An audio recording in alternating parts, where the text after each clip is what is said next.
All of you, good evening. Welcome to Ashoka online academy. Indian history అనే అంశం చూస్తూ ఉన్నాం. మనకి ఇండియన్ హిస్టరీలో కొంచెం గందరగోళాన్ని, కొంత కాంట్రవర్సీని ఉండేటువంటి చాప్టర్లు వేద నాగరికత మరియు బౌద్ధ జైన మతాలు. ఎందుకంటే మతానికి సంబంధించినవి ఎంత సబ్జెక్టు చదివినా ఒక్కోసారి కొత్త బిట్ అనేది అక్కడ మనకు కనబడతా ఉంటుంది. సిలబస్తో సంబంధం లేనటువంటి బిట్స్ కూడా దాంట్లో పడతా ఉంటాయి. దాన్ని మనం ఏం చేయలేం. గ్రూప్ 1 లాంటివి అయితేనేమో ఖచ్చితంగా మనం అనాలిసిస్ చేసి 10 మార్కుల క్వశ్చన్ రాసుకోవచ్చు. కానీ గ్రూప్ 2లో వాడు ఎక్కడి నుంచి అయినా అడిగే అవకాశాలు ఎక్కువ ఉంటాయి. అయినప్పటికీ మనం సబ్జెక్టు మీద కాన్సన్ట్రేట్ చేసి ఒక ప్రయత్నం చేద్దాం. నిన్న సింధు నాగరికత అనే చాప్టర్ చూసాం. ఇవాళ వేద నాగరికత అనే చాప్టర్ని చూసే ఒక ప్రయత్నం చేద్దాం. ఇండస్ సివిలైజేషన్ నిన్న చూసాము. ఇవాళ వేదిక్ సివిలైజేషన్ చూద్దాం.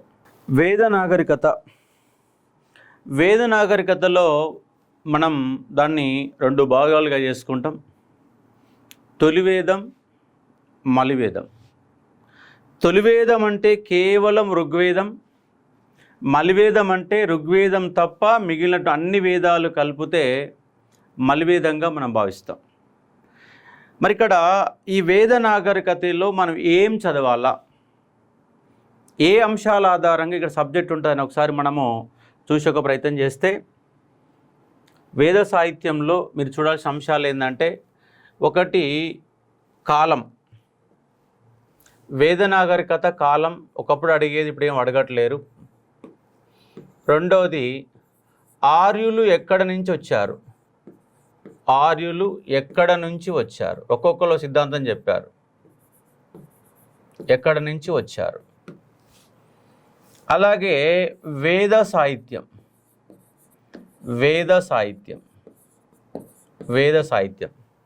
వేద సాహిత్యంలో మనకు కంప్లీట్గా ఒక 26 అంశాలు ఉంటాయి. వేదాలు, ఉపవేదాలు, అనుబంధాలు, షడ్దర్శనాలు, వేదంగాలు, ఇతిహాసాలు అనే 26 అంశాలు వస్తాయి. ఆ 26 అంశాలకు సంబంధించినటువంటి ఒక వేద సాహిత్యాన్ని మనం చూసే ఒక ప్రయత్నం చేస్తాం. ఆ వేద సాహిత్యంలో ప్రతి అంశానికి సంబంధించిన ఒక వివరణ, ఆ వేద సాహిత్యాన్ని ఎవరు సృష్టించారు, వేదంగాలు 6 అంశాలు ఉంటాయి. అలాగే షడ్దర్శనాలు 6 అంశాలు ఉంటాయి. ఈ రెండిట్లో కానిది ఏంటని క్వశ్చన్ అడిగే అవకాశం ఉంటుంది. షడ్దర్శనాన్ని ఒక్కొక్కరు ఒక అంశాన్ని వివరించారు. షడ్దర్శనాలు ఇచ్చి దాన్ని సృష్టించిన వాళ్ళ పేర్లని జతపరచండి అనే క్వశ్చన్ రావడానికి ఆస్కారం ఉంది. మొత్తం సబ్జెక్ట్లో వేద సాహిత్యం 26 అంశాలు చాలా ఇంపార్టెంట్గా అర్థం చేసుకునే ఒక ప్రయత్నం చేయవచ్చు. నెక్స్ట్ దీనిలో తొలివేదం,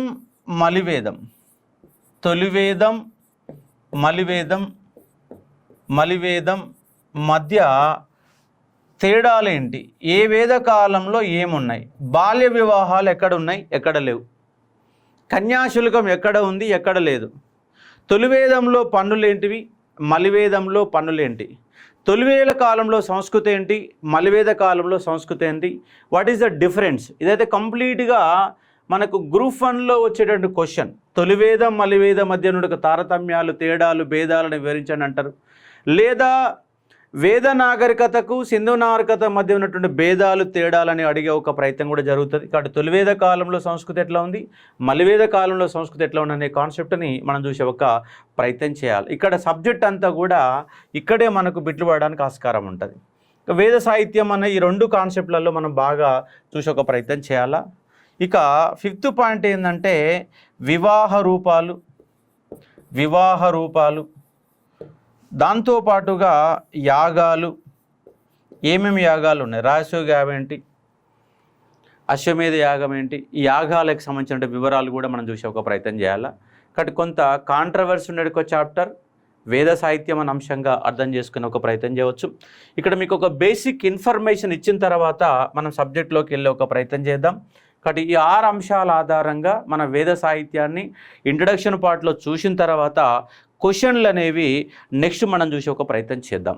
కాబట్టి ఇది ఈ అంశాలను కొంచెం చూసుకోండి. కాలము, ఆర్యులు ఎక్కడికి వెళ్ళొచ్చారు, వేద సాహిత్యం అంటే ఋగ్వేదం, యజుర్వేదము, సామవేదం, అథర్వవేదం, అలాగే సంహితలు, బ్రాహ్మణాలు, అరణ్యకాలు, ఉపనిషత్తులు, శిక్ష, కల్ప, నిరుక్త, జ్యోతిష్య, ఛందస్సు లాంటి అంశాలు, అలాగే సాంఖ్య, యోగ, న్యాయ, వైశేషిక, ఉత్తరమీమాంస, పూర్వమీమాంస లాంటి షడ్ దర్శనాలు లాంటి అంశాలు మొత్తం కూడా దాంట్లో చూస్తాం కాబట్టి అర్థం చేసుకోవచ్చు. ఇప్పుడు ఒక చిన్న బేసిక్ ఇన్ఫర్మేషన్ మనం ఇచ్చే ఒక ప్రయత్నం చేద్దాం, దాంట్లో బాగా చూద్దాం. ఇక్కడ చూడండి, తొలివేద కాలం, తొలివేద కాలం, మలివేద కాలం, మలివేద కాలం, తొలివేదం, మలివేద కాలం. తొలివేద కాలం క్రీస్తు పూర్వం 1000 నుంచి 900 లేదా 1000 అని కొన్ని దిక్కులు ఇస్తారు, 900 కొన్ని ఇస్తారు. మలివేద కాలం 1000 నుంచి 600 లేదా 900 నుంచి 600 BC. ఇది ఉన్నటువంటి డిఫరెన్స్గా మీరు చూసుకునే ఒక ప్రయత్నం చేయవచ్చు. ఇది కాలం, ఇది ఒకప్పుడు జనరల్గా అడిగేవాళ్ళు, ఇవాళ అడిగే ఒక పరిస్థితి ఉంటా అంటే అడగకపోవచ్చు. దీంతో పాటుగా మీరు సింధు నాగరికత కాలాన్ని గుర్తుపెట్టుకోవాలి. సింధు నాగరికత కాలం, ఎందుకంటే సింధు నాగరికత కాలం నిన్న చూసాం కదా, ఇదేంటిది అంటే 2300 BC నుంచి 1750 BC కార్బన్ డేటింగ్ పద్ధతి ప్రకారం. అంటే వాస్తవంగా మీకు కరెక్టు సంవత్సరాలు ఎక్కడి నుంచి మొదలైతే అంటే మౌర్యుల కాలం నుంచి కొంత సంవత్సరాలు మొదలవుతాయి. కళింగ యుద్ధం క్రీస్తు పూర్వం 261లో స్టార్ట్ అయింది. ఇక్కడ సంవత్సరాలనే మౌర్య సామ్రాజ్యంకి వెళ్ళి చూస్తాం. ఇక్కడ కరెక్టుగా ఏ సంవత్సరంలో ఏం జరిగిందనే పాయింట్ ఉంటుందా అంటే ఉండదు. శిలాయుగంలో కరెక్ట్ సంవత్సరాలు ఉంటాయంటే ఉండవు, కింది మీదకి అవుతూ ఉంటాయి. కాబట్టి ఇక్కడ జనరలైజ్గా చేసి చెప్పే సబ్జెక్టే తప్ప వాస్తవంగా చెప్పేటువంటి ఇయర్స్ అని మనకు కనపడవు. కాబట్టి అర్థం చేసుకునే ప్రయత్నం చేయండి. ఈ 3 డేట్స్ని కొంత అవగాహన చేసుకునే ఒక ప్రయత్నం చేయవచ్చు. అలాగే ఇక్కడ ఉన్న అంశం ఏమిటి అంటే తొలివేద కాలం అంటే ఋగ్వేదం, కేవలం ఋగ్వేద కాలం మాత్రమే, కేవలం ఋగ్వేదమే. ఇక్కడ ఏముంటుంది అంటే ఋగ్వేదము తప్ప మిగతా వేద సాహిత్యం, ఋగ్వేదము తప్ప మిగిలినటువంటి వేద సాహిత్యం, ఋగ్వేదం అనేది కాకుండా మిగిలిన అంశాలు మొత్తం కలిపితే ఋగ్వేదము తప్ప మిగతా అంశాలు, అంటే మిగతా ఉన్న అంశాలు అన్నిటిని కలిపితే ఆఫ్టర్ ఋగ్వేదిక్ పీరియడ్ని మనం ఏమంటామంటే మలివేద కాలంగా పిలుస్తాం. మరి ఋగ్వేద కాలం ఎక్కడ ఉందంటే సప్తసింధు ప్రాంతం, సింధు నది, దాని యొక్క 5 ఉపనదులు, దానితో పాటు సరస్వతి నది.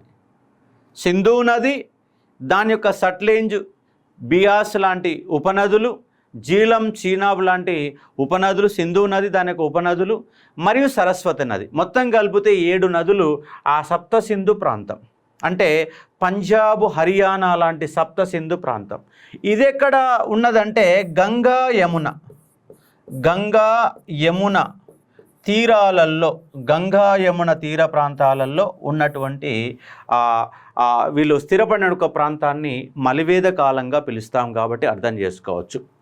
మరి సప్త సింధు కాలంలో ఏముందంటే ఇంద్ర, వరుణ, అగ్ని అనేవి ప్రధానమైన దేవుళ్ళు.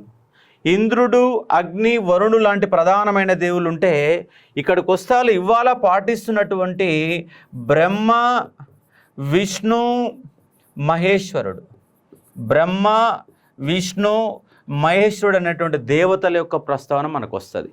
కాబట్టి ఇది సూక్ష్మంగా ఉన్నటువంటి ఒక డిఫరెన్స్ని మీరు అర్థం చేసుకునే ఒక ప్రయత్నం చేయవచ్చు. తొలివేద కాలం, మలివేద కాలం, ప్రధాన దేవుళ్ళు ఎవరు, ఎక్కడ స్థిరపడ్డారు, వాళ్ళ కాలం ఏంటి అనే ఒక బేసిక్ ఆఫ్ ఇన్ఫర్మేషన్ని కొంత అవగాహన చేసుకునే ఒక ప్రయత్నం చేయాలా. అలాగే మీకు ఒక మ్యాప్ రూపంలో కనుక మీరు చూస్తే తొలివేదం ఎక్కడ జరిగింది, మలివేదం అనేది ఎక్కడ జరిగిందని ఒక మ్యాప్ రూపంలో కనుక మీరు చూసే ప్రయత్నం చేస్తే ఆల్రెడీ చదివి ఉన్నారు, అయినప్పటికీ చెప్పడం నా యొక్క బాధ్యత కాబట్టి చూసుకునే ప్రయత్నం చేద్దాం.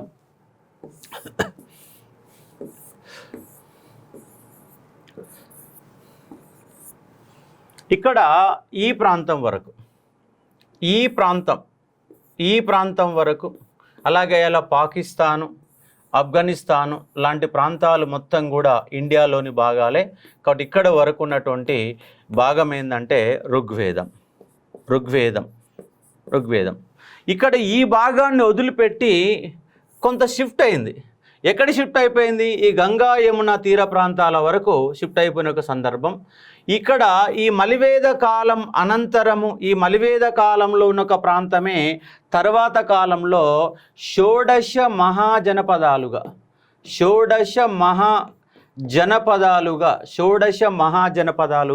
ఇది మారిపోయిన అంశాన్ని ఇక్కడ మనం అర్థం చేసుకోవచ్చు. షోడశ మహాజనపదాలుగా మారిపోయింది.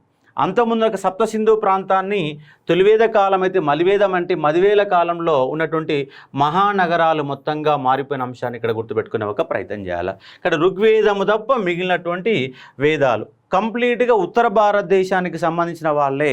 అంటే మొత్తంగా దీన్ని ఆర్యులు కాబట్టి ఆర్య నాగరికత అంటున్నాం. వేదాల ఆధారంగా నిర్మించబడింది కాబట్టి వేద నాగరికత అంటున్నాం. ఆర్యులు అనే వాళ్ళ పేరు పిలిచి కాబట్టి ఆర్య నాగరికత అంటున్నాం. వేద సాహిత్యం ఆధారంగా నిర్మించబడింది, వేదాల ఆధారంగా చెప్పబడింది కాబట్టి వేద నాగరికతగా మనం చెప్తా ఉన్నాం. అంటే కంప్లీట్గా ఇక్కడ పిక్చరైజేషన్ ఏంటంటే తొలివేద మలివేదాల మధ్య కాలంలో ఉన్న సంస్కృతే ఇక్కడ మీరు ప్రధానంగా ఎగ్జామ్ ఓరియంటేషన్లో బాగా గుర్తుపెట్టుకోవాల్సిన పాయింట్గా గుర్తుపెట్టుకోవచ్చు. తొలివేద కాలంలో పనులు ఏమున్నాయి, మలివేద కాలంలో పనులు ఏమున్నాయి, తొలివేద కాలంలో పరిపాలన ఏంటి, మలివేద కాలంలో పరిపాలన ఏంటి, తొలివేద కాలంలో స్త్రీ పాత్ర ఏంటి, మలివేద కాలంలో స్త్రీ యొక్క పరిస్థితి ఏమిటి అన్న నేపథ్యంలో మనం చూసే ఒక ప్రయత్నం చేయాలా. ఒకసారి దాని యొక్క మీనింగ్స్ అనేవి చూసి మీకు కంప్లీట్గా 26 అంశాలకు సంబంధించిన ఒక పట్టిక రూపంలో మీకు ఇచ్చే ఒక ప్రయత్నం చేస్తాను కాబట్టి అర్థం చేసుకుందాం. కాబట్టి ఇది ఉన్నటువంటి కాలం వేదిక సంబంధించిన అంశాల గురించి మీరు చెప్పాం కాబట్టి అర్థం చేసుకోండి. ఆర్య నాగరికత. వేదం అంటే ఏంది, వేదం అంటే ఏమిటి, ఆర్యులు స్వదేశీయుల విదేశీయుల, భారతదేశ చరిత్రలో చారిత్రకం ఎప్పుడు ప్రారంభమైనది, ఎందుకంటే ఇక్కడ ఎప్పుడైతే రాయడం మొదలుపెట్టారో దాని చారిత్రక యుగం అంటాం. దానికంటే ముందున్న కాలాన్ని పూర్వ చారిత్రక యుగంగా పిలుస్తాం. కాబట్టి సంహితలు, బ్రాహ్మణాలు, ఉపనిషత్తులు, అరణ్యకాల మధ్య ఉన్న సంబంధం ఏంటి, పంచమ వేదం అని దేన్ని పిలుస్తారు, చరిత్రలో రాజకీయ సభలు ఎప్పుడు ప్రారంభమైనాయి, సభా సమితి, ఘన లాంటి అంశాలు ఎప్పుడు ప్రారంభమైనాయి, వర్ణ వ్యవస్థకు అంకురారోపణ ఎప్పుడు జరిగింది అన్న అంశాలను ఈ యొక్క ఆర్య సంస్కృతిలో భాగంగా మనం చూసే ప్రయత్నం చేస్తాము. అంటే ఇది గ్రూప్ 1లో ఇలాంటి లీడ్స్ మనం బాగా రాయగలిగినప్పుడు మనకు మార్క్స్ రావడానికి అవకాశం ఉంటుంది. అంటే ఆర్య నాగరికత ఆర్యుల ఆధారంగా నిర్మించబడింది కాబట్టి ఆర్య నాగరికతగా మనం పిలుస్తున్న అంశాన్ని ఇక్కడ గుర్తుపెట్టుకునే ఒక ప్రయత్నం చేయవచ్చు. వేదం అంటే ఏంటంటే జ్ఞానం, వేదం అంటే జ్ఞానం అని ఒక అర్థం వస్తుంది. వేదం అంటే జ్ఞానం. వేదం అనే పదం విద్ అనే సంస్కృత పదంకి వెళ్ళి జన్మించినది. వేదాలను ఏమంటామంటే సంహితలు అని పిలుస్తారు. వేదాలు ఏంటంటే 4 ఉన్నాయి. ఋగ్వేదము, యజుర్వేదము, సామవేదము, అధర్ణ వేదం. అధర్ణ వేదాన్ని ఏమంటామంటే అనార్య వేదంగా పిలుస్తాం. ఏమంటాం? అనార్యుల సంబంధించిన అనార్య వేదంగా పిలుస్తాం. ఇదంతా ఒకటి. ఇది ఋగ్వేదం అయితే ఇది తొలివేదం. ఇది తొలివేద కాలానికి సంబంధించిన వివరాలు మనం ఇస్తే మిగిలినటువంటి 3 వేదాలు, మిగిలినటువంటి సంహితలు, బ్రాహ్మణాలు అన్నీ కలిపితేనే మలివేద కాలంగా పిలుస్తాం కాబట్టి అర్థం చేసుకునే ఒక ప్రయత్నం చేయవచ్చు. కాబట్టి ఒక్కటే ఋగ్వేదం ఒక్కటే తొలివేదం అవుతుంది, ఋగ్వేద కాలం అవుతుంది. మలివేద కాలం అంటే యజుర్వేదం, సామవేద, అధర్ణ వేదం మొత్తం కలిపితేనే మనకు మలివేద కాలంగా పిలుస్తాం కాబట్టి అర్థం చేసుకోవచ్చు. మరి ఆర్యులు స్వదేశీయుల విదేశీయుల అంటే స్వదేశీ సిద్ధాంతాలు చెప్తున్నాయి, విదేశీ సిద్ధాంతాలు చెప్తున్నాయి. స్వదేశీ సిద్ధాంతాలు చెప్తున్నాయి, విదేశీ సిద్ధాంతాలు చెప్తున్నాయి. ఎక్కువ మంది ఆర్యులు అనే వాళ్ళు మధ్య ఆసియాకి వెళ్ళి వలస వచ్చారన్న కాన్సెప్ట్నే బలంగా వినిపించారు. మధ్య ఆసియాకి వెళ్ళి వలస వచ్చినటువంటి వాళ్ళ జాతులే ఆర్య జాతి.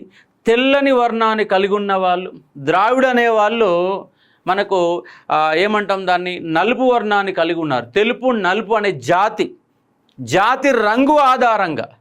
రంగు ఆధారంగా తొలివేద కాలం మొత్తం నిర్మించబడింది. మలివేద కాలంలో చేసే వృత్తిని బట్టి కుల వ్యవస్థకు దారితీసింది. తొలివేద కాలంలో ఏముంటుంది, నీ రంగు ఎరుపా నలుప, ఎరుపైతే ఆర్యులు, నలుపైతే ద్రావిడులు. అలాగే మధ్యవేద కాలంలో ఏమంటుందంటే కులం అనే ఎట్లొచ్చింది, నీ చేసిన వృత్తిని బట్టి ఏర్పాటైన అంశము మలివేద కాలం నాటికి మారుతున్న అంశాన్ని ఇక్కడ మీరు అర్థం చేసుకునే ఒక ప్రయత్నం చేయవచ్చు. కాబట్టి సప్త సింధు అనే ప్రాంతం, సింధు నది ఒకటేమంటున్నా చూడండి, సింధు నది అంటున్నాం.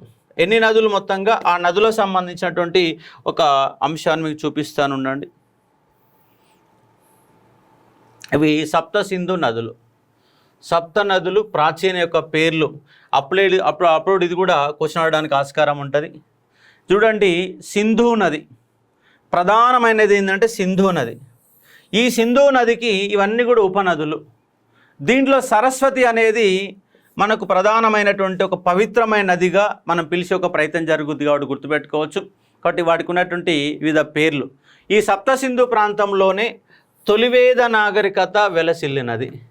తొలివేద కాలం 1000 నుంచి 900 వరకు.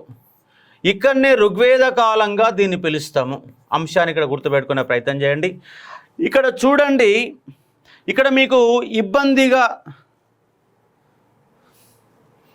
బియాస్, దీన్ని విపాస్ అని పిలుస్తాం, విపాస్ నది అని పిలుస్తాం. ఇక్కడ మీకు కన్ఫ్యూజ్ అయ్యే అవకాశం ఉంటుంది. చూడండి, రావి నదిని ఏమంటాం అంటే పౌరుషిని నదిగా పిలుస్తున్నాం. రావి నదిని పౌరుషి నది అంటున్నాం, గుర్తుపెట్టుకోండి. చీనాబు నదిని అసీకిని అంటున్నాం. చీనాబు నదిని అసీకి నదిగా మనం పిలుస్తూ ఉన్నాం, అసీకి నదిగా పిలుస్తూ ఉన్నాం.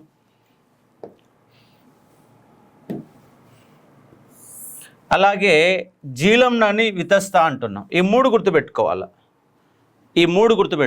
మొత్తము అన్ని అవసరం లేదండి. రావి నదిని ఏమంటున్నాం అంటే పౌరుషినిగా పిలుస్తున్నాం. పౌరుషం కలిగినటువంటి నది రావి నది. రావి నదికి ఏముందంటే పౌరుషం ఉందని గుర్తుపెట్టుకోండి, పౌరుష నదిగా.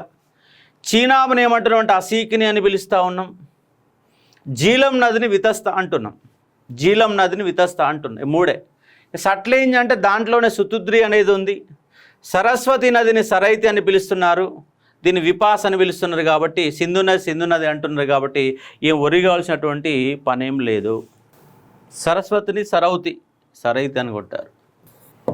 సరస్వతి సరౌతి దాంట్లోనే ఉంది. కాబట్టి చీనాబ్ అసీకిని, రావి నది పౌరుషిని 1-3 సార్లు. ఒక్కసారి కనుక ఇలాంటి అంశాలన్నీ ఒక పేజీలో ఎక్కడెక్కడైతే ఇబ్బంది పెడుతుందో ఆ ఇబ్బంది పెట్టే కాడ 1 నిమిషాలన్నీ పాయింట్స్ అని రాసుకోవాలా.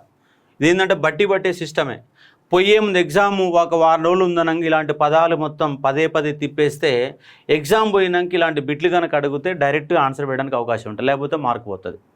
ఒకటే గుర్తుపెట్టుకోండి, మనం ఇక్కడ మర్చిపోవడానికి అవకాశం ఉన్నది. ఇలాంటి అంశాలన్నీ ఒక 10-15 పేజీలు రాసుకోండి. మొత్తం కలిపితే ఒక ఉద్యమ చరిత్రలో ఒక 4-5 పేజీలు, ఇండియన్ హిస్టరీలో ఒక 10 పేజీలు, తెలంగాణ హిస్టరీలో ఒక 4-5 పేజీలు. ఇట్లా మొత్తము ఎక్కడైతే మనం మిస్ అవుతున్నాం, గ్రంథాల పేర్లు గుర్తుండని గ్రంథాల పేరు గుర్తుండే అవసరం లేదు, గుర్తుండనివి కన్ఫ్యూజన్ ఎక్కడొస్తుంది.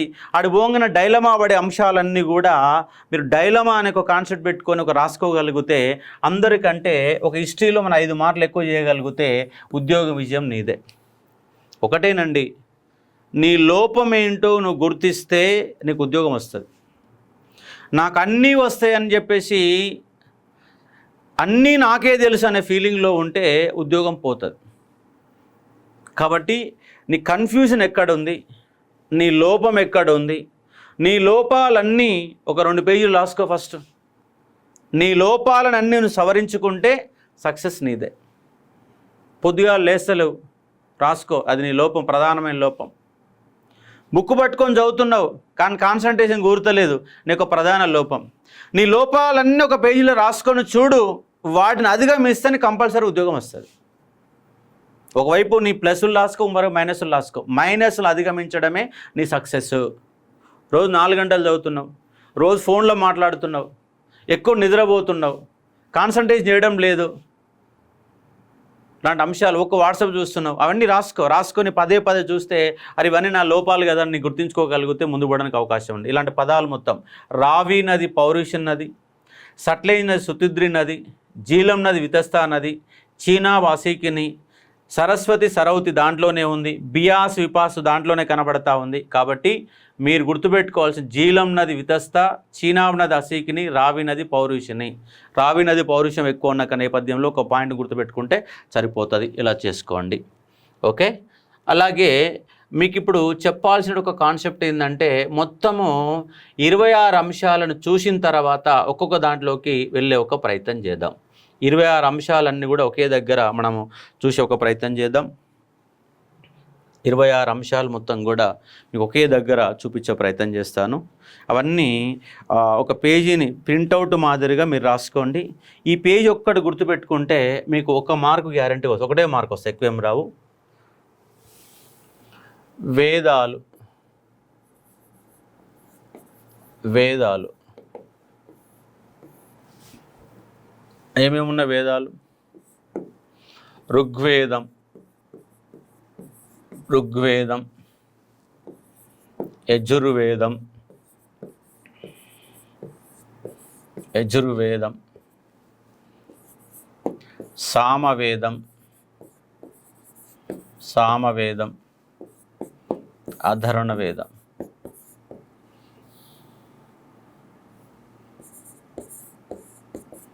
అధర్వణ వేదం.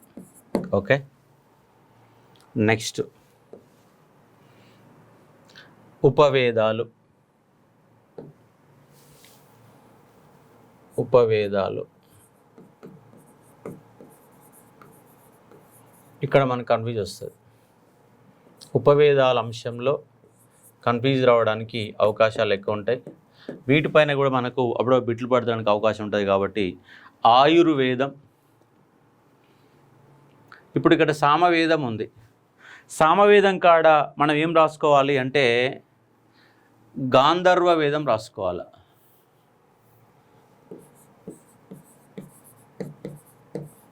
గాంధర్వ వేదం.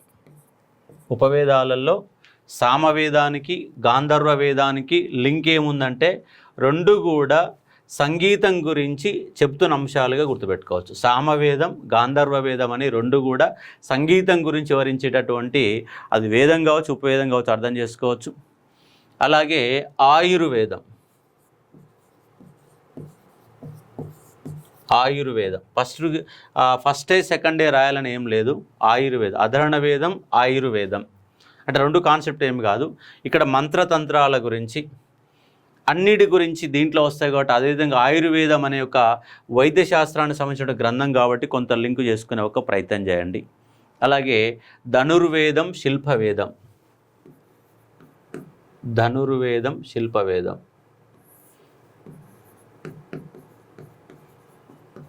ధనుర్వేదం, శిల్పవేదం. ఒకటి యుద్ధకళ, శిల్పకళ. ధనుర్వేదం అంటే ధనస్సులు ఉపయోగిస్తాం, శిల్పవేదం అంటే శిల్పాలు చెప్తాం.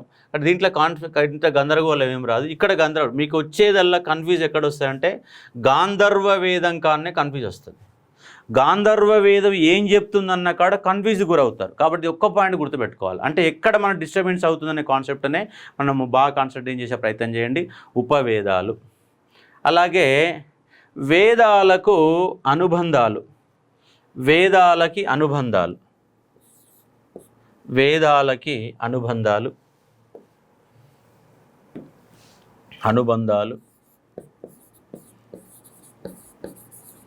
చాలామందికి అనుబంధాలు ఏంటో అంటే తెలుసు, కానీ అది ఏంటనేది చెప్పడం అనేది కొంతమంది డిస్టర్బెన్స్ యొక్క ప్రయత్నం జరుగుతుంది. కాబట్టి అనుబంధాలు, వేదాలను అధ్యయనం చేయాలంటే, వేదం గురించి చదివాల్సిన విధానం ఎట్లో తెలవాలంటే అనుబంధాలలో మొత్తంగా సాహిత్యం అనేది ఉంటుంది.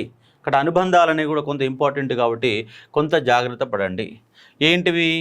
సంహితలు, సంహితలు, బ్రాహ్మణాలు, బ్రాహ్మణాలు, అరణ్యకాలు, అరణ్యకాలు, అరణ్యకాలు, ఉపనిషత్తులు, ఉపనిషత్తులు, ఉపనిషత్తులు. వీటిని ఏమంటున్నాం? వీటిని ఏమంటే అనుబంధాలుగా పిలుస్తా ఉన్నాం. ఏమని పిలుస్తాం? అనుబంధాలు. సంహితలు, బ్రాహ్మణాలు, అరణ్యకాలు, ఉపనిషత్తులు. అంటే ప్రతి వేదానికి, ఋగ్వేదానికి సంహితలు ఉంటాయి, ఋగ్వేదానికి బ్రాహ్మణాలు ఉంటాయి, ఋగ్వేదానికి అరణ్యకాలు ఉంటాయి, ఋగ్వేదానికి ఉపనిషత్తులు ఉంటాయి. కాబట్టి ప్రతి వేదాన్ని ఎలా చదవాలి, ఎట్లా స్టడీ ఎలా చేయాలనే నేపథ్యంలో అనుబంధాల గురించి చెప్తారు. కాబట్టి అర్థం చేసుకోండి. ఇక మీకు కన్ఫ్యూజ్ గురయ్యేటటువంటి మరొక ముఖ్యమైన అంశాలు కనుక మీరు చూసే ఒక ప్రయత్నం చేస్తే ఇక్కడ చూడండి, వేదంగాలు.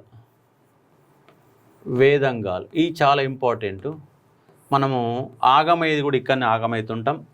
చూడండి, శిక్ష, కల్ప,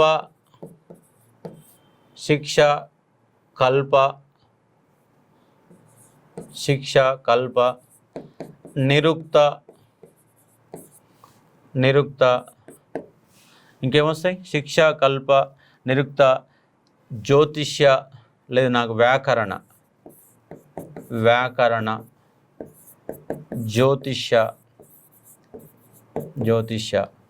ఛందస్. చాలామందికి ఇప్పుడు లైవ్లో ఉన్న దాంట్లో ఒక 50% మెంబర్స్కి ఇవి తెలుసు, కాబట్టి వీడు ఏమంటారు అనేది అమ్మటే గుర్తురాదు. కాబట్టి వేదంగాలు అంటే శిక్ష, కల్ప, నిరుక్త, వ్యాకరణ, జ్యోతిష, ఛందస్సు, వీటి వేదంగాలు అంటాం. అంటే వేదాలకు అనుబంధంగా, అంటే వేదాలలో ఏం రాయాలన్న నేపథ్యంలో స్టడీ ఆఫ్ ద ఏమంటున్నాం, స్టడీ ఆఫ్ ద వేదాస్. ఈ అంశాలు తెలిస్తేనే వేదాలని స్టడీ చేయడానికి అవకాశం ఉంటుంది. ఇంకోటి ఇంకా ఇబ్బంది పెట్టే అంశాలు ఏంటంటే షడ్దర్శనాలు. దీంట్లో సాంఖ్య, యోగ,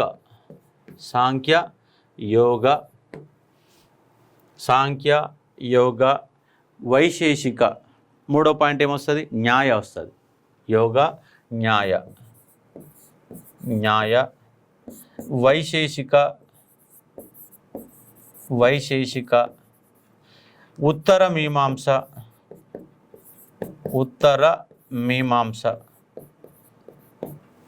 పూర్వ మీమాంస. ఇక్కడ ఎవరు చెప్పారు అనేది కూడా ఇంపార్టెంట్. ఎవరు? సాంఖ్య కపిలుడు చెప్పాడు. ఇది బట్టి పట్టే విధంగా ఉండాలి. ఈ 6 అంశాలని ఎవరు నిర్వచించారు, ఎవరు విశ్లేషణ చేశారు అన్న నేపథ్యంలో కూడా పాయింట్స్ కనుక గుర్తుపెట్టుకోకపోతే బిట్ ఇక్కడ పోతుంది. ఎక్కువ శాతం ఏంటంటే ఈ రెండింటిని కన్ఫ్యూజ్ చేస్తారు. సాంఖ్య వేదంగాలలో వస్తుందా, షడ్దర్శనాలు వస్తానని నాన్ హిస్టరీ వాళ్ళు కన్ఫ్యూజ్ కావడానికి అవకాశాలు ఎక్కువ ఉన్నటువంటి టాపిక్ ఏమిటంటే వేదంగాలు, షడ్దర్శనాలు. ఈ యొక్క 3 ఇచ్చేసి దాంట్లో కూడా వేసినాం అనుకో, నువ్వు గుర్తుపట్టడం అనేది కష్టమవుతుంది. కాబట్టి ఎక్కడ పోతుందన్న నేపథ్యంలో చెప్పే ప్రయత్నం చేస్తూ ఉన్నా. ఇంకా మిగిలిన అంశాలు ఏంటంటే ఇతిహాసాలు.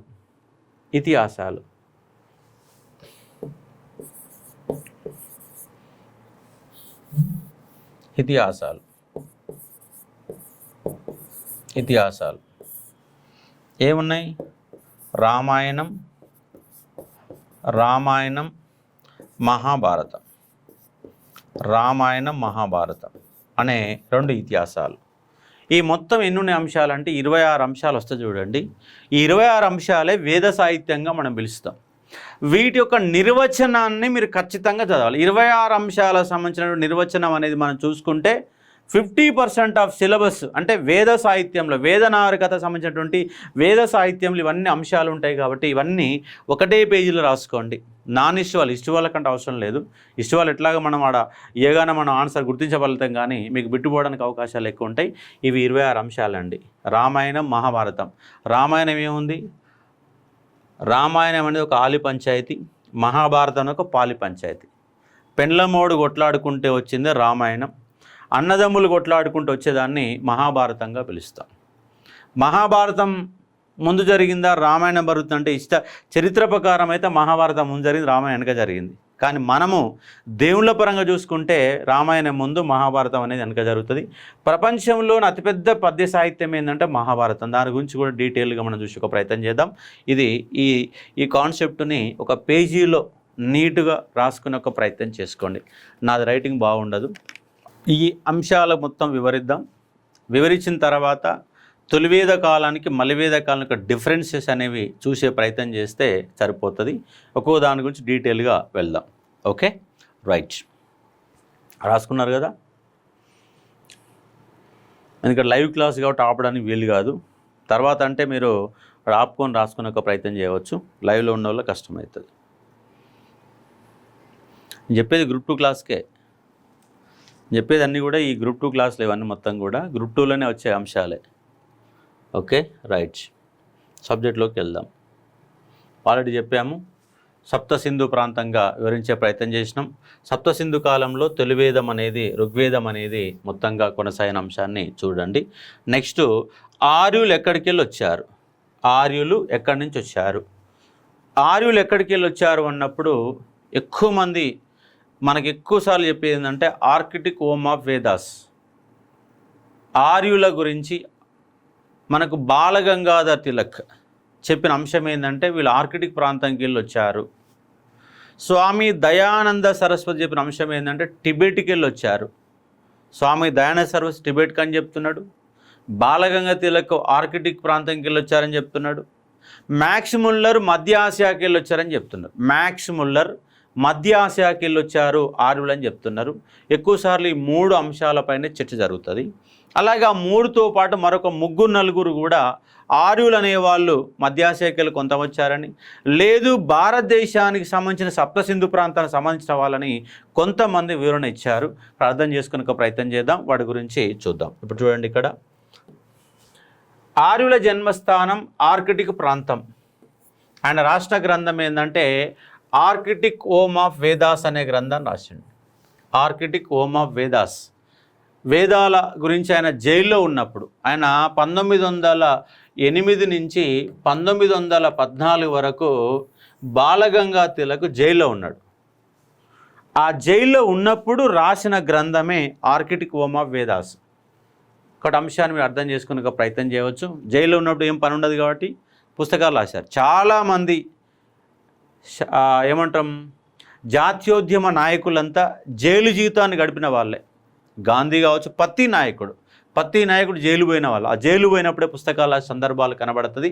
ఇక్కడ ఆర్యుల జన్మస్థానం ఆర్కిటిక్ ప్రాంతం అని చెప్పినట్టు వ్యక్తి ఎవరంటే బాలగంగాధర్ తిలక్. అంశాన్ని గుర్తుపెట్టుకోవచ్చు. ఆయన గురించి మనకు మోడర్న్ ఇండియన్ హిస్టరీలో వస్తుంది. అలాగే టిబెట్ ప్రాంతంకి వెళ్ళి వచ్చారు అని చెప్పింది Swami Dayananda Saraswati. Go back to Vedas, go back to Vedas అని పిలిచాడు ఆయన. Go back to Vedas, go back to Vedas అన్నాడు. అంటే ఇక్కడ చూడండి, బాలగంగాధర్ తిలక్ చెప్పింది వేదాల అధ్యయనం అంటే మొత్తం వేద సాహిత్యమే కదా. ఆర్యులు అంటేనే వేదాలు కదా. కాబట్టి వేదాల గురించి చెప్పేటప్పుడు, భగవద్గీత రాసిన పుస్తకంలో చెప్పేటప్పుడు ఎన్ని అంశాలు చెప్పారు. కాబట్టి స్వామి దయానంద సరస్వతి ఏమంటుంటే గో బ్యాక్ టు వేదాస్ అంటున్నారు. ఆ నేపథ్యంలో ఆర్యుల యొక్క ప్రస్థానం గురించి చెప్పిన అంశంగా అర్థం చేసుకో. వీళ్ళిద్దరు కూడా మనకు జాతీయోద్యమ నాయకుల నేపథ్యంలో మనకు కనబడతారు. నెక్స్ట్, ఆర్యుల జన్మస్థానం మధ్య ఆసియా, యురేషియా, మధ్య ఆసియా అని చెప్పేసి, అంటే ఇటు టర్కీ అటు రష్యాలోని మధ్యస్థ ప్రాంతంకి వీళ్ళు వచ్చారని చెప్పినటువంటి వ్యక్తి ఎవరంటే మ్యాక్స్ ముల్లర్ అనే వ్యక్తి చెప్పాడు. ఈ 3 అంశాలు చాలా ఇంపార్టెంట్. ఇవి కాకుండా మిగతా చెప్పినటువంటి వ్యక్తులు కనుక మీరు చూసే ఒక ప్రయత్నం చేస్తే, ఆర్యుల జన్మస్థానం పర్షియా అని పేర్కొనేది ఎవరంటే రోడ్స్ అనే వ్యక్తి పేర్కొన్నాడు. పామీర్ పీఠభూమి అంటే మన టిబెట్ ప్రాంతంలోని పామీర్ పీఠభూమి అని చెప్పింది ఎవరంటే లాసెన్ అనే వ్యక్తి చెప్పిన అంశంగా అర్థం చేసుకోవచ్చు. ఇక్కడ మ్యాక్స్ ముల్లర్ చెప్పిన సిద్ధాంతాన్ని ఎవరెవరు అంటే మధ్య ఆసియా అని చెప్పిన వాళ్ళు ఎవరంటే రోడ్స్, అంటే పర్షియా అంటే కూడా అక్కడి నుంచే వస్తుంది. కాబట్టి రోడ్స్, లాసెన్, కిత్ అనే 3 కూడా మ్యాక్స్ ముల్లర్ అభిప్రాయాన్ని బలపరిచారు. అందుకే ఫైనల్గా సింధు ఈ యొక్క ఆర్యులు అనే వాళ్ళు ఎక్కడికి వెళ్ళి వచ్చారు అనే ఫైనల్గా చెప్పిన అంశం ఏంటంటే ఆర్యులు మధ్య ఆసియా. ఎక్కువ మంది శాస్త్రవేత్తలు చెప్పారు కాబట్టి మధ్య ఆసియా అనే పదమే అక్కడ స్థిరపడిపోయినది. మధ్య ఆసియాలో ఉన్నటువంటి పర్షియా భాష, ఏ భాష అండి? పర్షియా భాష, లాటిన్ భాష, ఇంగ్లీషు, దానితో పాటు సంస్కృతం, మనం ఉపయోగించేటువంటి సంస్కృత భాష కదా. ఇవన్నీ కూడా ఇవన్నీ ఆర్యులు ఉపయోగించిన భాషగా చెప్పబడిన అంశానికి అర్థం చేసుకోవచ్చు. పర్షియా, సంస్కృతము, ఇంగ్లీషు, లాటిన్ భాషలు మొత్తం కూడా అక్కడికి వెళ్ళి వచ్చారని చెప్పబడుతుంది. కాబట్టి మధ్య ఆసియా సిద్ధాంతాన్ని ఎవరు మొత్తంగా తెరపైకి తీసుకొచ్చారు అన్న నేపథ్యంలో చెప్పింది ఎవరంటే మ్యాక్స్ ముల్లర్. మరి ఆ మ్యాక్స్ ముల్లర్ ఒకటే చెప్పలే, ఊకనే చెప్పలే, ఆయన ఆధారాలు ఇచ్చారు. ఏమి ఇచ్చిందంటే సిరియా ఈశాన్య సిరియాలో లభించినటువంటి కసైట్ శిలాశాసనం, అలాగే ఆఫ్ఘనిస్తాన్లో దొరికినటువంటి ఇరాన్లో దొరికినటువంటి మిటానీ శాసనం, అలాగే ఆఫ్ఘనిస్తాన్లో దొరికినటువంటి బోగజ్కోయి శిలాశాసనం. ఈ 3 శిలాశాసనాల ఆధారంగా ఎవరు అంటే మనకు మ్యాక్స్ ముల్లర్ అనే వ్యక్తి మధ్య ఆసియాకి వెళ్ళి చెప్పిన అంశాన్ని ఇక్కడ మనం అర్థం చేసుకునే ఒక ప్రయత్నం చేయవచ్చు. కాబట్టి మళ్ళొకసారి చూడండి, కసైట్ శిలాశాసనం, అలాగే మిటానీ శిలాశాసనం, అలాగే బోగజ్కోయి శిలాశాసనం. ఈ 3 శిలాశాసనాల ఆధారంగా ఈయన మధ్య ఆసియా అనే సిద్ధాంతాన్ని మ్యాక్స్ ముల్లర్ బలపరిచిండు. ఆయన సిద్ధాంతాన్ని రోడ్స్, లాసెన్, కీతన్ లాంటి వాళ్ళు దాన్ని బలపరిచిన అంశాన్ని ఇక్కడ అర్థం చేసుకునే ఒక ప్రయత్నం చేయవచ్చు. ఇది ఎక్కడికి వెళ్ళి వచ్చారో ఆర్యులు అని చెప్పడానికి ఉన్న అంశాలుగా అర్థం చేసుకోవచ్చు. ఆ తర్వాత మనం ఆర్యుల సంస్కృతి, జీవనశైలి ఆధారంగా ఆర్య నాగరికతను 2 దశలకు విభజించవచ్చు. ఆల్రెడీ మీకు ఆ బేసిక్ పాయింట్ కూడా నేను చెప్పాను. ఇక్కడ చూడండి, ఇక్కడ ఈ యొక్క ఆర్యనాగరికి సంబంధించి ఒక 2-3 పుస్తకాలు కూడా ఉంటాయి.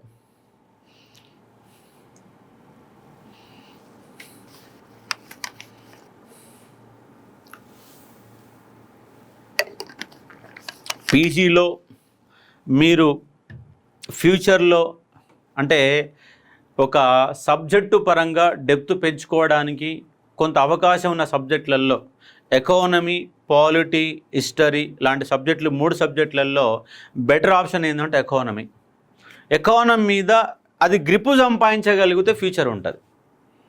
లేదు నామకే వాస్తుగా చదువుతా అంటే హిస్టరీ తీసుకోండి. హిస్టరీ అనేది నీకు పోటీ పరీక్షలు ఉపయోగపడుతుంది, ఎకానమీ కూడా ఉపయోగపడుతుంది. ఎకానమీ మీద సబ్జెక్టు అయిన పండితుడు అయితేనే ఎకానమీ ఉపయోగపడుతుంది, లేకపోతే ఎకానమీ ఏంటి యూజ్ కాకుండా ఉంటుంది.